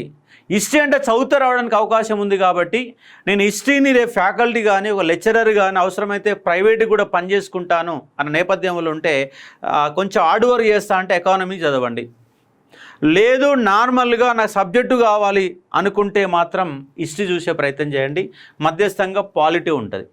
పాలిటీ దానికి లింక్ చేసుకొని లా లాంటి సబ్జెక్టు కనుక చేయగలిగితే కొంత అటు సైడ్ వెళ్ళడానికి అవకాశాలు ఎక్కువ ఉంటాయి. దేని సబ్జెక్టు దానికే ఉంటుంది. నీ ఇంట్రెస్ట్ని బట్టే నీకు ప్లాన్ చేసుకునే ప్రయత్నం చేయండి. నేనేమంటున్నంటే ఫస్ట్ ప్రిఫరెన్స్ ఎకానమీ తీసుకోండి, రెండో ప్రిఫరెన్స్ పాలిటీ తీసుకోండి, థర్డ్ ప్రిఫరెన్స్ హిస్టరీ తీసుకోండి. ఎందుకంటే హిస్టరీ నువ్వు ఎంఏ చేయకపోయినా చదువుకున్నా వస్తుంది. ఎంఏ చేస్తేనే నీకు హిస్టరీ రావాలని ఏం లేదు. ఎందుకంటే నేను ఎంఏ చేసేటప్పుడు నేను యాజ్ ఎ పోటీ పరీక్షలో ప్రిపేర్ అయ్యే సబ్జెక్ట్ నేర్చుకున్నానే, కాలేజీ పోయి నేర్చుకున్నాను కాదు. ఎందుకంటే నేను 2 సంవత్సరాల పేరు మీద మొత్తం కలిపిన 20 క్లాసులు అటెండ్ కాల. పోటీ పరీక్షల ద్వారా హిస్టరీ నేర్చుకునే ప్రయత్నం చేస్తున్నాను. అంటే ఏ సబ్జెక్ట్ అయినా అంతేనండి. అక్కడ ఎకానమీ కానీ పాలిటీ కానీ హిస్టరీ ఏ సబ్జెక్ట్ అయినా నువ్వు కాలేజీ పోయి నేర్చుకునేది ఏముండదు. నువ్వు స్వతహాగా నేర్చుకోవడమే. నువ్వు కరెక్ట్గా చదివే సబ్జెక్ట్ ఇంటర్మీడియట్ వరకే. ఇంటర్మీడియట్ వరకు మాత్రమే మన పుస్తకాలను ఫాలో అవుతూ చదువు నేర్చుకుంటాం. డిగ్రీలో కానీ పీజీలో కానీ నీ సొంత చదివే, నువ్వు కష్టపడ్డ చదివే నీకు మిగిలిపోతుంది తప్ప డిగ్రీలో ఏ లెక్చర్ చెప్పింది నీకు గుర్తుండదు, పీజీలో ఏం చెప్పింది నీకు గుర్తుండదు, అసలు నువ్వు కాలేజీకే పోవు. ఆ టైం పాస్ అసలు దరిద్రం అంతా, ఒక విద్యార్థి యొక్క దరిద్రం మొత్తం ఏడ ఉంటుంది అంటే డిగ్రీలో ఉంటుందండి. డిగ్రీ మొత్తం దరిద్రం. అక్కడ కష్టపడి దాదాపుగా ఒక 5% ఆఫ్ స్టూడెంట్స్ కూడా డిగ్రీలో కష్టపడతారంటే పడరు. ఇది ఉన్నటువంటి వాస్తవం. మన చదువంతా సంకనాకిపోయేది ఈ డిగ్రీలు ఉన్నప్పుడే. ఆ డిగ్రీ 3 ఏళ్ళు కనుక నువ్వు కరెక్ట్ కనుక యూటిలైజ్ చేసుకుంటే నీకు అద్భుతమైనటువంటి ఫ్యూచర్ ఉంటుంది. కానీ ఎవరు ఉపయోగించుకోరు. అందుకే బాగా టీచర్ల పిల్లలు, గ్రూప్ 1 ఆఫీసర్ల పిల్లల్ని డిగ్రీ కమ్ సివిల్స్ వైపు మళ్ళించి డిగ్రీ అయిపోయే వాడికి ఒక మైండ్లో వాడిని బలమైన సబ్జెక్టు ఎంతో కొంత లోపలికి నెట్టేసే ప్రయత్నం జరుగుతూ ఉంది. అందుకే వాళ్ళ డిగ్రీ కమ్ సివిల్స్ అనే దానికి లక్షల రూపాయలు కడుతున్న సందర్భం కనబడతా ఉంది. నిజంగా ఒక 6 నెలల నుంచి 1 ఇయర్ పాటు కనుక నువ్వు సీరియస్గా కూర్చుంటే కంపల్సరీగా నీకు సబ్జెక్టు పైన గ్రిప్ వస్తుంది. కాబట్టి అవన్నీ కూడా చూసుకోండి. నేను చెప్పిన ప్రకారం మీరు ప్రియారిటీ ఇచ్చుకోండి. తొలివేద నాగరికత ఆల్రెడీ మనం డిస్కస్ చేసినాం. 1500 నుంచి 1000 మధ్య తొలివేద నాగరికత, దీన్ని ఋగ్వేద నాగరికత అంటున్నాం. మలివేద, ఋగ్వేదం తప్ప మొత్తం వేదాలని ఈ టైంగా చెప్తున్నాం. వేదాలను ఆంగ్లంలోకి తర్జుమా చేయడానికి కారణమైన వ్యక్తి మ్యాక్స్ ముల్లర్. అన్ని వేదాల మొత్తం కూడా తర్జుమా చేయడానికి ఆయన దాన్ని సీరియస్ తీసుకొని the scared books of east అనే పేరుతోని వేద గ్రంథాలు మొత్తం కూడా తర్జుమా చేయించిన అంశంగా అర్థం చేసుకోవచ్చు. సంస్కృత భాషను మొదట అధ్యయనం చేసింది విలియం జోన్స్, చార్లెస్ విల్కిన్స్. మనకు 1784లోనే సంస్కృతంలో ఇక్కడ బ్రిటిష్ వాళ్ళు ఒక సంస్థలను ఏర్పాటు చేసి ట్రాన్స్లేట్ చేయడానికి ప్రయత్నం జరిగింది. అంశాన్ని అర్థం చేసుకోండి. విలియం జోన్స్, చార్లెస్ విల్కిన్స్ అనే వాళ్ళు సంస్కృత భాషను మొట్టమొదటిసారిగా అధ్యయనం చేసినటువంటి బ్రిటిష్ వాళ్ళు. దాంట్లో భాగంగా అభిజ్ఞాన శాకుంతలం, గీత గోవిందం, మనుస్మృతి చాలా ఇంపార్టెంట్ గ్రంథం మనుస్మృతి. ఎందుకంటే మనుస్మృతి ఆధారంగానే మొత్తం వ్యవస్థ మొత్తం అంశాన్ని అర్థం చేసుకునే ఒక ప్రయత్నం చేయవచ్చు. అనువదించింది ఎవరంటే విలియం జోన్స్ అన్నట్టు అనువదించాడు. భగవద్గీతను హితోపదేశ్ అనే గ్రంథాలు ఆంగ్లంలోకి అనువదించింది చార్లెస్ విల్కిన్స్. ఈ బిట్టు చాలాసార్లు వచ్చింది. భగవద్గీతను ఆంగ్లంలోకి అనువదించినటువంటి వ్యక్తి ఎవరు అని గతంలో వచ్చిన ప్రీవియస్ క్వశ్చన్. ఎవరు అంటే చార్లెస్ విల్కిన్స్ అన్న అంశాన్ని అర్థం చేసుకునే ఒక ప్రయత్నం చేయవచ్చు. ప్రతి వేదానికి అనుబంధంగా ఉండేవి సంహితలు, బ్రాహ్మణాలు, అరణ్యకాలు, ఉపనిషత్తులు. ఆల్రెడీ మనం ఒక పట్టిక రూపంలో ఇచ్చాం కాబట్టి వాటి గురించి డీటెయిల్గా మనం చూసే ఒక ప్రయత్నం చేద్దాం. దాంట్లో భాగం మొట్టమొదటిసారిగా మనం చూసే కాన్సెప్ట్ ఏంటంటే ఋగ్వేదం గురించి చూద్దాం. ఋగ్వేదం అంటే ఆల్రెడీ మీకు చెప్పాము. ఋగ్వేదం అంటేనే తొలివేదం అంటున్నాం. ఋగ్వేద ప్రాంతం ఏంటంటే సప్తసింధు అంటున్నాం. ఋగ్వేదంతో పోల్చబడిన గ్రంథం ఏంటంటే జెండా అవస్థ. ఋగ్వేదంతో పోల్చబడిన గ్రంథం జెండా అవస్థ. ప్రపంచంలోని అత్యంత ప్రాచీనమైన మత గ్రంథం ఋగ్వేదం. ప్రపంచంలోని అన్ని మతాలు, ఇవాళ ఉన్నటువంటి అన్ని మతాలకు సంబంధించి, ఇది ఇస్లాం మతం కానీ క్రిస్టియానిటీ కానీ అన్ని మతాల కంటే కూడా ప్రాచీనమైనది ఏంటంటే ఋగ్వేదం అనే అంశాన్ని అర్థం చేసుకోవచ్చు. ఋగ్వేదం వేదాలు మొత్తం కూడా ఏ భాషలో రాయబడి అంటే సంస్కృత భాషలో రాయబడిన గ్రంథాలుగా అర్థం చేసుకోవచ్చు. వేదాల్లోని భాగాలు, ఋగ్వేదంలోని భాగాలను ఏమంటామంటే మండలాలు అంటాం. నాట్ ఓన్లీ ఋగ్వేదం, ఏ వేదంలోని యొక్క భాగాలను ఏమంటామంటే మండలాలుగా మనం పిలుస్తాం. ఏమంటాం? మండలాలు. ఈ పదం గతంలో వచ్చిన ఒక ప్రీవియస్ బిట్ ఇది, కాబట్టి మనకు గుర్తుండదు ఆ టైంకి. కాబట్టి మండలాలు కానీ, పర్వాలు కానీ, కాండాలు, ఈ 3 అంశాలు మనకు చర్చకు వస్తాయి. ఏమొస్తాయి? మండలాలు, కాండాలు లేదా కాండాలు,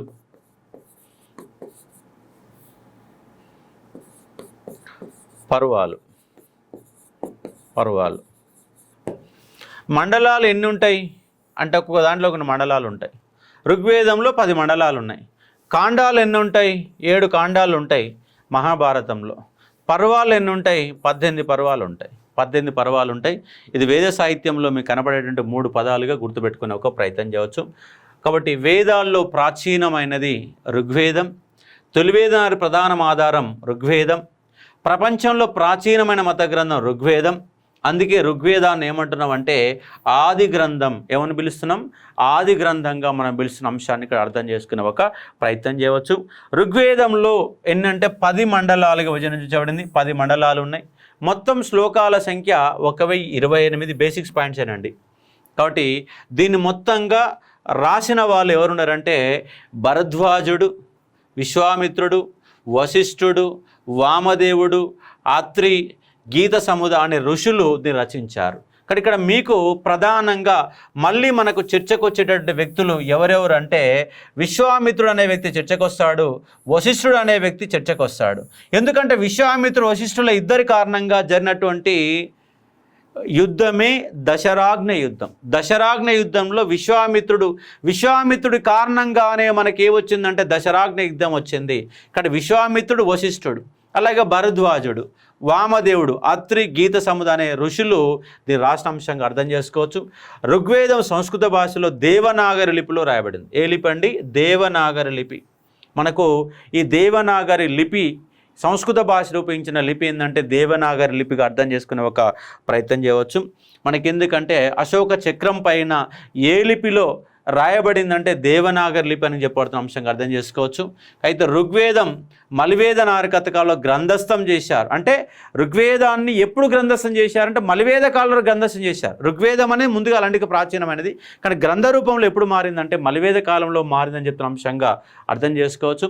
ఋగ్వేదంలో 2వ మండలం 7వ మండలం వరకు ప్రాచీనం అంటే 1-10 నవీనమైనటువంటి మండలాలుగా పిలుస్తారు. 1-10 నవీనమైనవి, 2-7 ప్రాచీనమైనవిగా పిలుస్తే అంశాన్ని ఇక్కడ గుర్తుపెట్టుకునే ఒక ప్రయత్నం చేయవచ్చు. కాబట్టి 1, 8, 10 మండలాలు ఋగ్వేదానికి తర్వాత కాలంలో చేర్చబడినవి. ప్రాచీనమైన అంటే 2-7 మండలాలే ప్రాచీనమైనవి అర్థం చేసుకోవచ్చు. ఈ 10వ మండలంలోనే పురుష సూక్తంలో చాతుర్వర్ణ వ్యవస్థ చెప్పబడిన అంశాన్ని గుర్తుపెట్టుకునే ఒక ప్రయత్నం చేయవచ్చు. ఋగ్వేదంలో 10వ మండలంలో చాతుర్వర్ణ వ్యవస్థ గురించి చెప్పబడింది.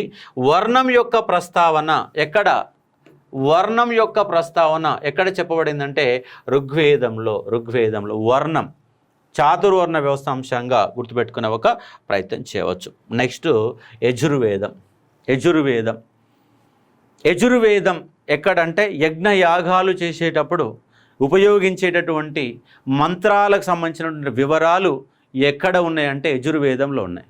అంటే మనము యజ్ఞాలు యాగాల ప్రస్తావన ప్రజెంట్ మీరు ఎక్కడ చూశారు? యజ్ఞయాగాలు అంటే ఏడ చూడలేదు.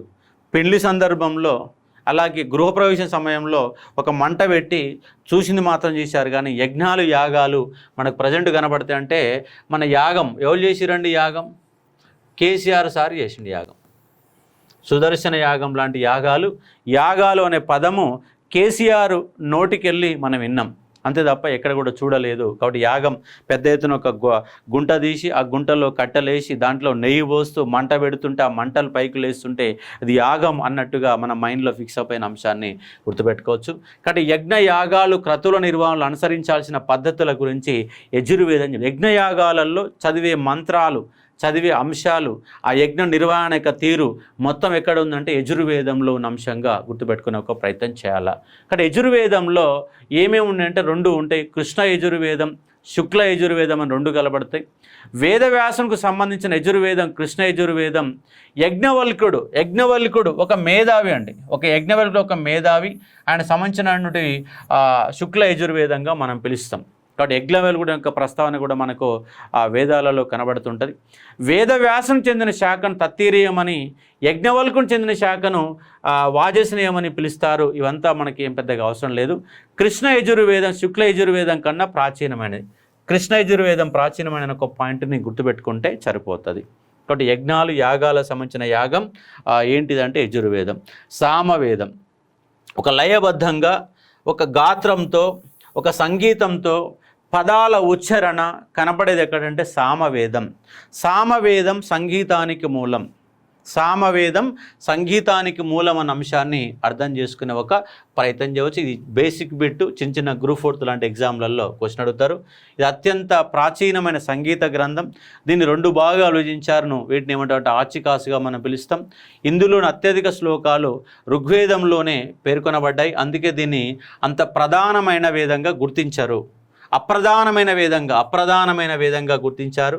ఈ వేదంలోని శ్లోకాలు ఎక్కువగా సోమదేవుని గురించి చెప్పబడిన అంశంగా గుర్తుపెట్టుకోవచ్చు. కాబట్టి మీకు ఎగ్జామ్ ఆఫ్ పాయింట్ ఆఫ్లో ఇంపార్టెంట్ ఏమిటి అంటే అధర్వణ వేదం ఇంపార్టెంట్. ఎగ్జామ్ ఓరియంటేషన్లో ఋగ్వేదం గురించి అందరికి అవగాహన ఉంది, కానీ ఎగ్జామ్లోనికి అడిగే క్వశ్చన్ అధర్వణ వేదం పైన క్వశ్చన్ పడతాయి. ఎందుకంటే దాంట్లో ప్రతి పదం కూడా చాలా ఇంపార్టెంట్. అనార్య వేదం పిలుస్తున్నాం అధర్వణ వేదాన్ని. ఇక్కడ అధర్వణ వేదంలో ఏ అంశాలు ఉన్నాయి అనేది ఒక్కసారి జాగ్రత్తగా ఒక్కొక్క పాయింట్ని మనము చూసే ఒక ప్రయత్నం చేద్దాం. అధర్వణ వేదం పైన ఎగ్జామ్లో క్వశ్చన్లు పడుతూ ఉన్నాయి. ఇది అనార్య వేదం అంటున్నాం. ఆర్యులకు సంబంధం లేదంటున్నాం. కాబట్టి అనార్య వేదం అత్యంత ప్రాచీనమైన వైద్యశాస్త్రం. సంగీత గ్రంథం సామవేదం అయితే వైద్యశాస్త్ర గ్రంథం ఏమిటి అన్నప్పుడు మనకు ప్రాచీనమైన అధర్ణ వేదంగా చూపెడుతున్న అంశాన్ని అర్థం చేసుకునే ఒక ప్రయత్నం చేయవచ్చు.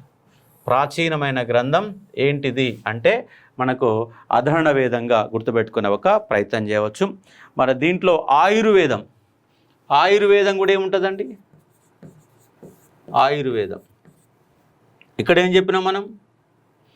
సామవేదానికి మనం గుర్తుపెట్టుకోవాల్సిన పాయింట్ ఏం చెప్పే ప్రయత్నం చేసినాం? గాంధర్వ వేదం అని చెప్పినాం. గాంధర్వ వేదంగా చెప్పాం. ఎందుకు? గాంధర్వ వేదము సంగీతము, సామవేదము సంగీతము, అలాగే అధర్ణ వేదము వైద్యశాస్త్ర గ్రంథం, అలాగే ఆయుర్వేదము వైద్యశాస్త్ర గ్రంథం. అవి ఉపవేదాలు, ఈ వేదాల్లో మనకు కనబడతాయి కాబట్టి అర్థం చేసుకునే ఒక ప్రయత్నం చేయండి. కాబట్టి ఇక్కడ కాన్సెప్ట్ ఏమిటి అంటే అధర్ణ వేదంలో ఏమున్నాయంటే భూత ప్రేత పిశాచాలకు ప్రారదోలులకు సంబంధించిన మంత్రాలు తంత్రాలు ఉన్నాయి. భూతాలు ఉన్నాయా, దయ్యాలు ఉన్నాయా అంటే ఎక్కడ ఏం కనపడవు. కానీ వేదాలలో దయ్యాల సంబంధించి భూతాలు పిశాచాలను పారదోలడానికి మంత్రాలు చదువుతారు. సినిమాలలో ఇలాంటి సినిమాలు చాలా వస్తుంటాయి, భయభ్రాంతులు గురిపెట్టే విధంగా ఉంటాయి. కానీ మంత్రాలు లేవు, తంత్రాలు లేవు, దయ్యము లేదు, దేవుడు లేడు. దేవుడు అంటే దయ్యం ఉంటుంది. కాబట్టి దేవుడు లేకపోతే దయ్యం లేదు. ఒకటే దేవుడు అంటే ఏంటంటే ఒక నమ్మకం అండి, అంతే. దేవుడు అంటే నమ్మకం. మీకు ఎక్కడన్నా దేవుడు కనపడ్డా అంటే కనపడలే. మీకు రాముడు కృష్ణుడు తెలుసా? రాముడు కృష్ణుడు చూశారా ఎక్కడన్నా? రాముడు కృష్ణుడు చూశారా అంటే చూశారు. ఎక్కడ చూశారంటే ఎన్టీ రామారావుని చూశారు. మీరు ఎన్టీ రామారావుని చూశారు. రాముడు కృష్ణుడు అంటే ఎన్టీ రామారావుని చూశారు. ఎందుకంటే ఆయన సినిమాలలో యాక్టింగ్ చేసిన తర్వాత బొమ్మ గీసేటోడు కూడా ఆ ఎన్టీఆర్ బొమ్మనే గీసిండు.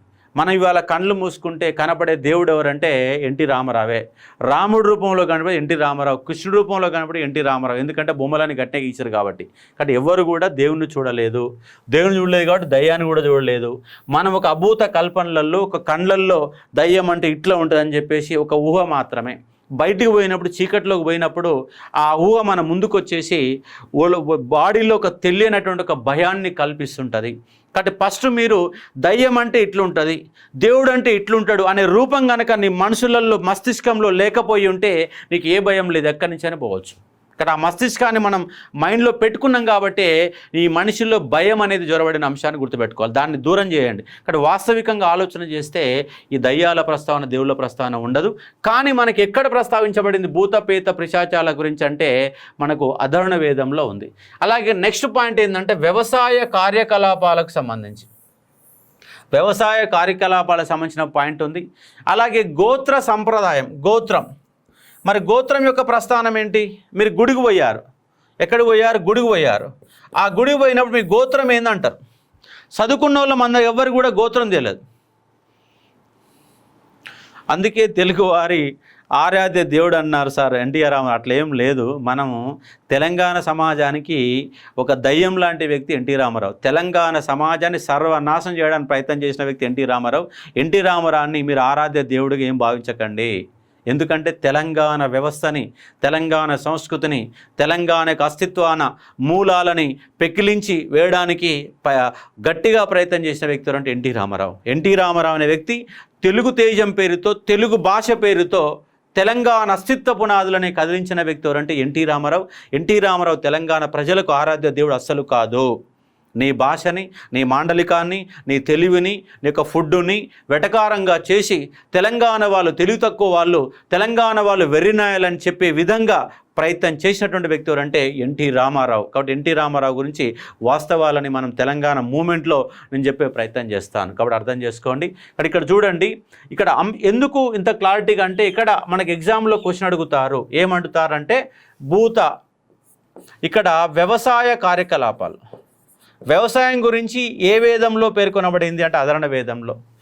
గోత్ర సాంప్రదాయం గురించి ఎక్కడ పేర్కొనబడింది అంటే మనకు ఎక్కడంటే అధర్ణ వేదంలో. సభా సమితి కవల పిల్లలు సభ సమితి. ఎందుకంటే తొలివేల కాలంలో మదివేల కాలంలో ఉన్నటువంటి ఒక చట్ట సభలని సభా సమితిగా మనం పిలుస్తూ ఉన్నాం. ఈ సభా సమితిలకు సంబంధించినటువంటి అంశాలు ఎక్కడ ఉన్నాయంటే అధర్ణ వేదంలో ఉన్న అంశంగా గుర్తుపెట్టుకోవచ్చు. అలాగే యుద్ధం వ్యక్తుల ఆలోచనలో మొదలవుతుంది. యుద్ధం యొక్క ప్రస్తావన కూడా ఎక్కడ ఉందంటే మనకు అధర్ణ వేదంలో ఉంది. మీరు పుస్తకంలో ఇట్లా రాసి ఉన్నప్పుడు మీరు గుర్తుపెట్టుకోవడం కష్టమవుతుంది, కానీ దాన్ని వివరంగా బయటికి తీసి లాగితే గుర్తుంటుంది. పుస్తకాలలో లైన్లలో రాసి ఉంటుంది. మనం పరధ్యానంలో చదువుతున్నప్పుడు ఈ ఏ ఒక్క పాయింట్ కూడా నీ మైండ్లోకి రావాలంటే సపరేట్గా నోట్స్ రూపంలో ఇట్లా పాయింట్ల రూపంలో అధర్ణ వేదంలో ఏముందన్నప్పుడు 1 2 3 పాయింట్స్ కనుక నువ్వు రాసుకుంటేనే సాధ్యమైతే అనే అంశానికి అర్థం చేసుకునే ఒక ప్రయత్నం చేయవచ్చు. ఇదంతా మన పీడిఎఫ్. నాకు బుక్ యొక్క పీడిఎఫ్ అనేది మీకు అందుబాటులో ఉంటుంది, దాంట్లో మీరు చూసుకునే ఒక ప్రయత్నం చేయవచ్చు. కాబట్టి వ్యవసాయ కార్యకలాపాలు, భూత పేత పిశాచాల సంబంధించిన మంత్రాలు తంత్రాలకు సంబంధించిన అంశాలు, గోత్ర సాంప్రదాయం. మీ అందరికీ లైవ్లో ఉన్నది మీ గోత్రం తెలుసా? తెలుసు. మనం పోగానే గుడికి పోగానే మీ గోత్రం ఏంటంటే మనం తెలంగాణ వెనక ముందు చూస్తాం. మాది కౌండిన్య గోత్రం, కమండలం గోత్రం. చదువు రాని వాళ్ళు ఏమంటే కమండలం, పెళ్లికి పోయినప్పుడు వివాహం జరుగుతున్నప్పుడు బాపనాడు మీద ఏం గోత్రం ఏంటంటే కమండలం గోత్రం అంటారు. కౌండిన్య అంటే గౌడ్ సంబంధించినటువంటి కౌండిన్య గోత్రం చెప్తాడు.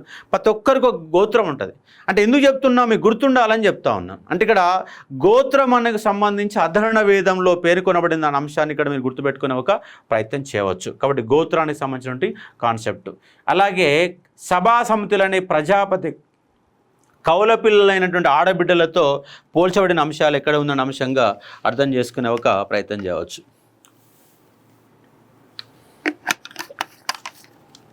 ఓకే, ఇప్పుడు మనకేమొచ్చినాయి?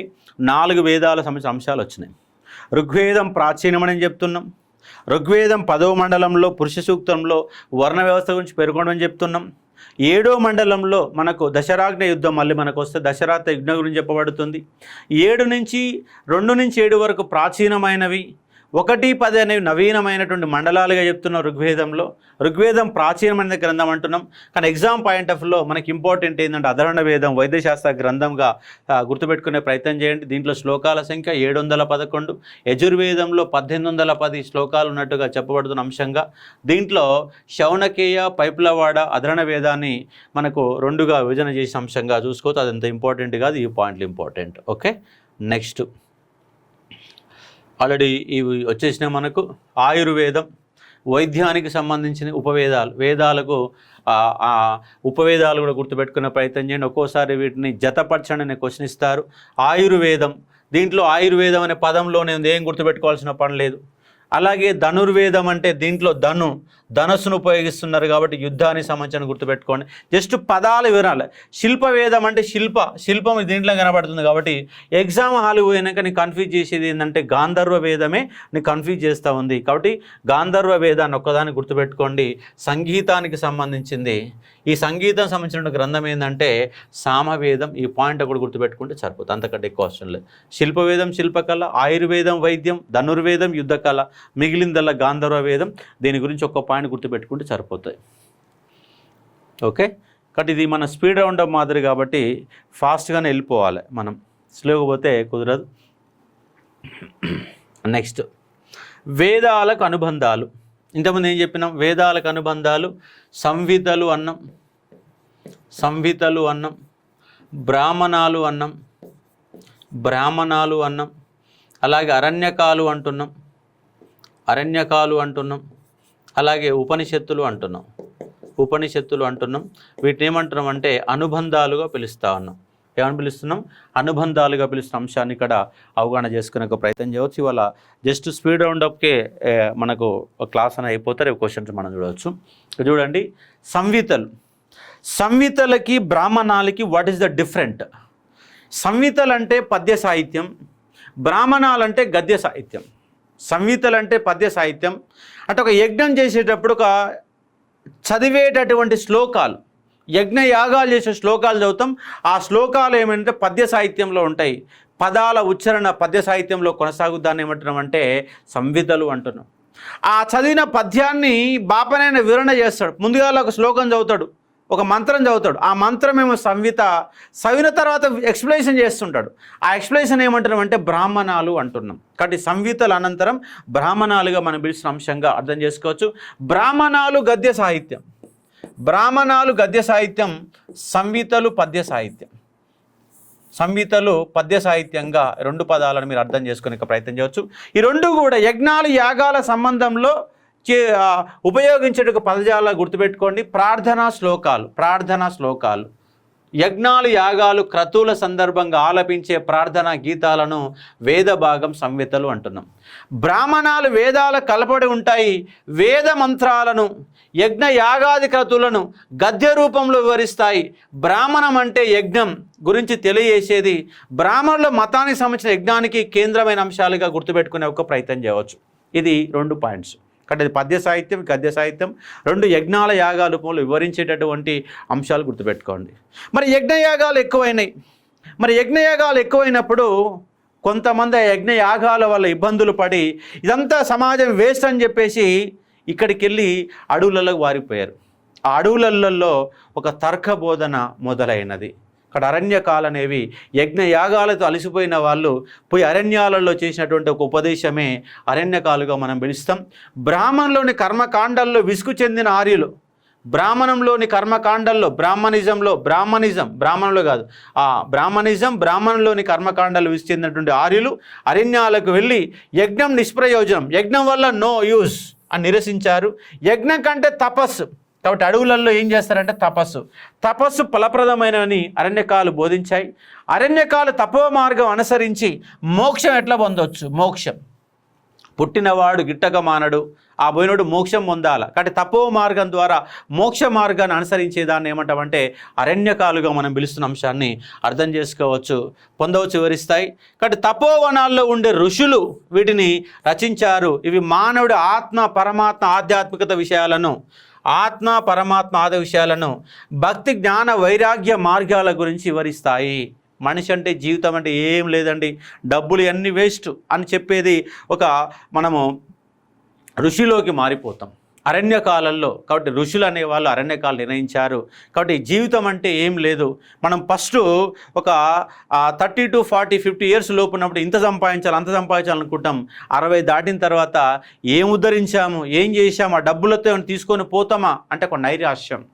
ఆ నైరాశ్యంలో తపోవనంలో తపస్సు చేస్తూ మోక్ష మార్గాన్ని ఎలా పొందాలని తెలుసుకోవడాన్ని అరణ్యకాలు అంటాము. ఇక మిగిలిన ఉపనిషత్తులు జ్ఞాన మార్గం, కర్మ మార్గం, మనిషి అంటే ఏంది, జన్మం అంటే ఏంది, వాస్తవం ఏంది, అవాస్తవం ఏంటి, ఒక వేదాంత పారాయణాన్ని చెప్పేది, ఒక జ్ఞాన మార్గాన్ని నిర్వచించేవి, వేదాలకు చివరి అంశాలు వేదాంతాలుగా పిలువడినవి ఏంటివంటే ఉపనిషత్తులు. కాబట్టి ఒక జ్ఞాన మార్గాన్ని, ఒక మనిషి ఒక తత్వాన్ని నేర్చుకునే అంశాలు ఏమిటంటే ఉపనిషత్తులుగా మనం పిలిచాము. కాబట్టి చాలామంది ఇప్పటి వరకు చరిత్రలో మీరు చదవని అంశాలు ఏంటంటే ఇవే. వీటి గురించి ఎప్పుడు చదవాలా, నేర్చుకోవాలా. సంహితలు అంటే ఏంది, బ్రాహ్మణాలు అంటే ఏంది, అరణ్యకాలు అంటే ఏంది, ఉపనిషత్తులు అనే అంశాల గురించి మీరు ఓపికతోని పుస్తకాలలో చదవలేదు. కాబట్టి అంశాలు అర్థం చేసుకోండి. యజ్ఞ యాగాలు చదివేటప్పుడు సంహితలు, బ్రాహ్మణాలు ఉపయోగిస్తారు. వీటి వల్ల ఇబ్బంది పడినటువంటి వ్యక్తులు అడవుల్లో పోయి తపో మార్గాన్ని అనుసరించి ఒక జ్ఞాన మార్గం వైపు అడుగులు వేస్తారు. ఫైనల్గా పొందిన జ్ఞాన మార్గమే ఉపనిషత్తులు అన్న అంశాన్ని అర్థం చేసుకోవచ్చు. టోటల్గా ఉపనిషత్తులు ఏంటంటే 1180 ఉపనిషత్తులు ఉంటాయి. చివరికి అన్ని పోగా మిగిలినవి ఏంటంటే 108 ఉపనిషత్తులు మిగిలినాయి. ఆ 108 ఉపనిషత్తులలో మనకు ప్రజెంట్ ఉపయోగించే సిచ్యువేషన్లో 10 మాత్రమే ఉపయోగిస్తున్నాం. వీలైతే రేపు ఈ బ్రాహ్మణాలని, ఉపనిషత్తులని, ఏ వేదానికి ఏ అనుబంధంగా ఉన్న అంశాలు ఏంది, శతపథ బ్రాహ్మణం ఏం చెప్తూ లాంటి అంశాలని, ఉపనిషత్తులకు సంబంధించిన మరికొంత సమాచారాన్ని నెక్స్ట్ క్లాస్లో కూడా కొంత మీకు వివరించి ఒక ప్రయత్నం చేస్తాను, చూడవచ్చు. కాబట్టి అరణ్యకాలు, సంహితలు, బ్రాహ్మణాలు, అరణ్యకాలు. ఎందుకంటే అసలు సబ్జెక్ట్ ఎక్కడ ఉంటుంది అంటే ఈ అనుబంధాలలో, వేదంగాలలో షడ్దర్శనాలు అనే కాన్సెప్ట్ని మనము అర్థం చేసుకునే ఒక ప్రయత్నం చేయాలి. నెక్స్ట్ ఉపనిషత్తులు. వేదంలోని చివరి భాగం ఉపనిషత్తులు. వీటిని ఏమంటున్నామంటే వేదాంతంగా పిలువడిన అంశాలు ఏంటంటే ఉపనిషత్తులు ఈ 1180 వరకు ఉంటాయి. వాటిని చివరికి మిగిలింది ఏంటంటే 108 మిగిలిన ప్రజెంట్ 10 ఉన్నాయి. ఉపనిషత్తులు అంటే గురువు ముందు కూర్చు శ్రద్ధగా వినడం అని అర్థం. ఉపనిషత్తులు కర్మకాండలను, కర్మకాండాలను జంతు బలులను వ్యతిరేకించాయి. జంతు బలను వ్యతిరేకిస్తున్నాయి ఉపనిషత్తులు. ఉపనిషత్తులు ఆత్మ జ్ఞానం బ్రహ్మ జ్ఞానాలకు వెలించినాయి అన్న అంశాలను గుర్తుపెట్టుకునే ఒక ప్రయత్నం చేయవచ్చు. ఇది ప్రపంచంలో ఉపనిషత్తులు మించిన గ్రంథ పఠనం మరొకటి లేదని కితాబు ఇచ్చిన దగ్గర ఉంటే స్కోపెన్ హయర్ అనే వ్యక్తి ఏం చెప్పంటే ప్రపంచంలో అన్నిటికంటే ఉత్తమమైన గ్రంథాలు అని చెప్పిన అంశం ఏంటంటే ఉపనిషత్తులను అంశంగా గుర్తుపెట్టుకునే ప్రయత్నం చేయవచ్చు. ఇవి ఉన్నటువంటి అంశాలు గుర్తుపెట్టుకోండి. జనన మరణం ఉన్న పరమార్థం, జననానికి మరణాలకు మధ్య ఉన్న పరమార్థం గురించి చెప్పే అంశాలు ఏంటంటే మనము ఉపనిషత్తులుగా పిలుస్తున్నాం. వేదాలను కృతుల్లో అపరిచయాలను కూడా వీటిని పిలుస్తున్న అంశాన్ని గుర్తుపెట్టుకోండి. జ్ఞాన మార్గం, కర్మ మార్గం, మనిషి జీవితం ఏంటి తెలుసుకోవాలనే అంశాలని గుర్తుపెట్టుకునే ఒక ప్రయత్నం చేయవచ్చు.